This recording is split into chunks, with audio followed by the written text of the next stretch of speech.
8021 candidats des écoles confessionnelles islamiques ont débuté aujourd'hui les examens du baccalauréat du BEPC et du CPE sur l'ensemble du territoire national. Le ministère de l'Environnement et du Développement durable renforce sa lutte contre les pollutions des mers. Il a testé avec ses partenaires le plan Polumar au large des côtes de San Pedro. Bonsoir, merci de nous rejoindre pour le 19h. Écho de Cannes, notre rubrique dédiée à la Coupe d'Afrique des Nations 2019, ce sera dans quelques minutes en compagnie de Boris Odilon. Bonsoir Boris, que nous réservez-vous ce soir? Eh bien, bonsoir Maï d'abord. Et pour ce soir, nous aurons les résultats des matchs d'hier et ceux d'aujourd'hui, sans oublier les encouragements de Patrick Mboma à l'équipe nationale du Cameroun et du président Talon aux écureuils du Bénin. Merci Boris, restez avec nous, nous allons vous retrouver dans quelques minutes. Merci. Mais avant, c'est parti ce mercredi 26 juin pour les examens du baccalauréat BPC et du CEPE des écoles confessionnelles islamiques. Les épreuves ont débuté sur toute l'étendue du territoire. 8021 candidats composent. Les différents centres d'examen ont été visités ce matin par le ministre de l'Éducation nationale, de l'enseignement technique et de la formation professionnelle Kandia Camara à la tête d'une forte délégation. Pagasso Rokoni. Institut Saboufala, école confessionnelle Salah Saleh et l'école confessionnelle Al-Nour d'Abobo, des centres d'examen islamiques. Dans les salles de classe, ces candidats du baccalauréat, du BEPC, brevet d'études du premier cycle, et du CEPE, certificat d'études primaires et élémentaires des écoles confessionnelles islamiques, sont en pleine composition. La traduction et la science du Saint-Coran sont les matières auxquelles ils sont soumis. La matière à laquelle on compose aujourd'hui, il y a le commentaire du Coran, et puis l'unicité d'Allah. Je pense que je vais avoir Inch'Allah avec mention. Les DAS qu'on a vus en classe, ce sont les mêmes qui sont venus dans les questions ici. Je pense qu'avec ça, j'aurai le PPC. Dans ces lieux de composition, chefs des centres, examinateurs et surveillants se réjouissent du bon déroulement des épreuves. Nous avons commencé à 8h20. Les candidats étaient plaisants. On a procédé au contrôle d'abord de leur convocation et ensuite nous avons commencé à distribuer les épreuves. Bon, ils ont commencé avec la sérénité. Des centres d'examen visités par les responsables de l'organisation des établissements d'enseignement confessionnel islamique OESI et la Ligue des établissements confessionnels islamiques et Madersa, l'ESIM, et par le représentant de la ministre de l'Éducation nationale, Kandia Camara. Ce qu'on leur a donné comme conseil, c'est que vous connaissez, écrivez. Ce que vous ne connaissez pas, ne regardez pas vos frères ou bien vos amis pour tricher. Et nous avons dit aussi aux examinateurs de bien surveiller les enfants pour ne pas qu'il y ait de tricheries, parce qu'en islam, il n'y a pas de tricherie. Il y a eu du sérieux dans ce que j'ai vu. C'est comme tous les examens que nous avons l'habitude de voir. C'est du sérieux qu'ils ont mis dedans. Je pense que ces représentants de ces différentes structures sont à féliciter pour cette organisation-là. Au total, 8021 candidats, dont 5929 au CEPE, 1759 au BEPC et 333 au baccalauréat repartis dans 112 centres prennent part à ces examens nationaux islamiques. Ailleurs, dans la réserve pour éleveurs Peul de Kachia, dans le centre du Nigeria, une école modèle pour les nomades accueille plus de 800 élèves de la maternelle au lycée. Imaginées par le gouvernement nigérien à la fin des années 80, ces écoles permettent aux enfants d'éleveurs d'accéder à l'éducation. On en sait plus avec Colette Ilboudo et Clément Beaucoup. Bien alignés les uns derrière les autres, les élèves s'apprêtent à entrer en classe. Âgés de 4 à 18 ans, ils sont tous des enfants d'éleveurs Peul, installés dans la réserve de Katia, dans le centre du Nigeria. La particularité de cette école, l'emploi du temps flexible pour permettre aux enfants d'aider leurs parents à s'occuper des troupeaux. Le gouvernement dit que tous les Nigérians, tous les citoyens doivent savoir lire et compter. Ils considèrent que certains enfants ne peuvent pas aller à l'école à cause des élevages familiaux. C'est la raison pour laquelle ils ont créé cette école nomade. L'école est grande, mais les moyens sont dérisoires. Les 800 élèves n'ont pas de pupitre, pas de chaise, ni de stylo. Ils doivent se partager 4 professeurs. Youssouf a 16 ans et est au CM2. Malgré la précarité de l'enseignement, il nourrit de grandes ambitions. Je veux devenir un gouverneur pour aider les gens et améliorer l'éducation. Je veux aussi construire des hôpitaux avec des docteurs pour soigner les gens dans les villages et régler tous les problèmes que l'on rencontre ici. L'accès à l'éducation des éleveurs Peuls est un immense défi au Nigeria. Le gouvernement promet depuis des décennies la construction d'autres écoles adaptées à leurs contraintes, mais les écoles sont rarement construites et quand elles le sont, il manque de tout. La situation est très difficile pour les enseignants. Quand on voit le nombre d'enseignants dans une école nomade, ce n'est clairement pas assez comparé aux autres écoles. Et quand on regarde le nombre de jeunes scolarisés, ça aussi c'est un autre problème.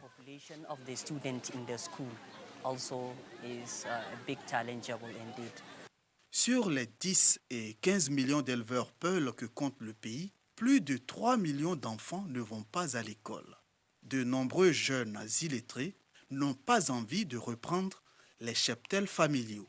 Les statistiques n'existent pas encore, mais le taux de criminalité au sein de la jeunesse Peul a explosé ces dernières années. Beaucoup d'entre eux sont recrutés par des gangs pour voler du bétail ou des kidnappings contre rançon. Une situation alarmante dans un pays où le chômage est grandissant. Le travail informel reste la seule issue pour beaucoup de jeunes. Retour en terre ivoirienne, on s'intéresse au 8e congrès du syndicat national des sages-femmes ivoiriennes. La rencontre se tient dans la commune de Trècheville et s'articule autour du thème « Quel mécanisme pour la profession de sage-femme en faveur de l'éradication de la mortalité maternelle et infantile en Côte d'Ivoire ?» Nous Sangaré, Clément Beaucoup. En Côte d'Ivoire, les indicateurs au niveau de la mortalité maternelle et infantile restent préoccupants. Ils sont estimés à 614 décès pour 100 000 naissances vivantes selon l'Organisation mondiale de la santé. On a noté l'augmentation de décès maternels et infantiles dans toutes les structures sanitaires. Donc on se doit de s'arrêter et de réfléchir sur ce problème qui touche toute la population ivoirienne. De plus en plus, des sages-femmes n'ont pas la maîtrise de la pratique de sage-femme. Quel mécanisme pour la profession de sage-femme en faveur de l'éradication de la mortalité maternelle et infantile en Côte d'Ivoire? Pour répondre à cette problématique, elles se sont retrouvées au 8e congrès ordinaire du syndicat national des sages-femmes ivoiriennes, SINSFI. Objectif, trouver des solutions en vue de réduire considérablement le taux de mortalité. Ce congrès, nous allons vraiment tout mettre en œuvre avec les collègues sages-femmes pour exhorter nos collègues à bien faire le travail parce que tout dépend de nous aussi. C'est pour ça que j'ai demandé tout à l'heure qu'on se remette en cause. Les sages-femmes travaillent dans des conditions difficiles. Quand je pense que la répartition des sages-femmes ne se fait pas normalement, à l'intérieur du pays, tu peux trouver une seule sage-femme dans sa maternité. Alors qu'à Abidjan, dans une maternité où il n'y a même pas 30 accouchements, il y a au moins 12 sages-femmes. Le plus souvent, il y a certaines sages-femmes qui viennent à ce métier parce qu'elles n'ont pas trouvé, elles n'ont rien trouvé ailleurs. Donc j'exhorte ces sages-femmes qui arrivent parce qu'elles n'ont rien trouvé ailleurs d'aimer cette profession de sage-femme. Démarré ce mardi 25 juin, les travaux de ce congrès se poursuivront jusqu'au mercredi 26. Sur la table aussi, le toilettage des textes, l'avenir de la profession des sages-femmes et l'élection du nouveau secrétaire général du SINSFI. Ce 8e congrès marque également les 48e années d'existence du SINSFI. L'organisation syndicale vise à défendre les intérêts matériels et moraux des sages-femmes de Côte d'Ivoire. Un mot d'environnement. Le gouvernement, à travers le ministère de l'Environnement et du Développement durable, a testé au large des côtes de San Pedro le plan Polumar, un dispositif de lutte contre les pollutions des mers. Nous y reviendrons dans nos prochaines éditions. Au moins 15 personnes sont mortes et des dizaines d'autres ont été blessées aujourd'hui dans la capitale malgache Antananarivo dans une bousculade survenue lors d'un concert donné à l'occasion de la fête nationale. L'accident s'est produit en fin d'après-midi devant le stade Mahamasina où plusieurs milliers de personnes se pressaient pour assister à un concert. En septembre 2018, une bousculade mortelle avait déjà fait un mort et une trentaine de blessés dans des circonstances similaires à l'entrée de ce même stade à l'occasion d'un match de football entre Madagascar et le Sénégal. À présent, Écho de Cannes.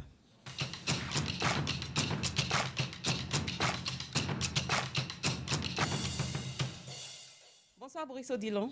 Bonsoir Maï. C'est toujours un plaisir de vous retrouver sur ce plateau. Connaissons-nous déjà les premières équipes qualifiées pour les huitièmes de finale? Et oui Maï, on connaît aujourd'hui le premier qualifié pour les huitièmes de finale de la CAN 2019. Il s'agit du Nigeria. Dans le groupe B, au stade d'Alexandrie, les Super Eagles du Nigeria ont obtenu la victoire sur la Guinée sur le score de 1-0 et occupent solidement le fauteuil de leader avec 6 points. La Guinée, quant à elle, est troisième de cette poule, mais elle conserve toutes ses chances de qualification. Dans le groupe A, à 17h, l'Ouganda et le Zimbabwe se sont séparés sur le score de 1 but partout. Le dernier match de la journée aura lieu à 20h entre l'Égypte, le pays organisateur, et la République démocratique du Congo. Quels étaient les matchs au programme dans la journée d'hier? Hier, dans le groupe F, il y a eu 2 matchs. Au stade d'Ismaïli, le Cameroun a battu la Guinée-Bissau par 2-0, quand le Ghana a failli se faire surprendre par les écureuils du Bénin. À la fin du match, le score était de 2 buts partout. Au classement, donc, nous avons dans cette poule F les Lions indomptables du Cameroun qui occupent le fauteuil de leader avec 3 points, suivi du Bénin et du Ghana 1 point chacun. La Guinée-Bissau, quant à elle, a 0 point. Nous allons revenir sur la surprise du Bénin par rapport au Ghana. Là, le Bénin a tenu le Ghana en échec avec 2 buts partout, ce qui a fait la fierté de ce pays. Et oui, les Béninois qui réalisent un très bon début de compétition. Déjà, il faut rappeler qu'ils ont inscrit le but le plus rapide de cette Coupe d'Afrique des Nations, la 2e minute, grâce à Michael Poté. Et cela leur a valu les encouragements du président Patrice Talon à travers un message publié sur son compte Facebook. Il a dit « Un bon point pris, d'autres étapes à franchir, tous ensemble. Croyons-y et faisons bloc autour de nos écureuils lors des matchs à venir. » Voilà la publication du président Patrice Talon adressée aux écureuils. Très heureux, mais il n'y a pas que le président Patrice Talon. Les Lions indomptables du Cameroun ont aussi rassuré les leurs en s'imposant face à la Guinée-Bissau par 2-0. 2-0, ce qui a ravi Patrick Mboma, ancien buteur de l'équipe nationale du Cameroun et 2 fois champion d'Afrique.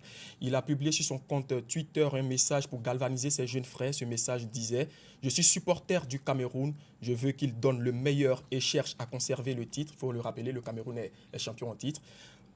Je ne cherche pas seulement à les encourager, seulement en cas de victoire. Je crois en eux et mon bonheur est déjà de leur faire confiance. Allez les gars, soyons fiers.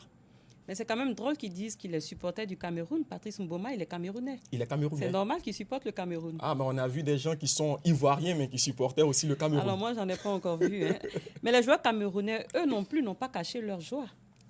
À la fin de cette belle victoire 2-0, dans les vestiaires, ils n'ont pas boudé leur joie, ils se sont bien amusés. On va suivre maintenant en vidéo comment ils ont célébré cette victoire.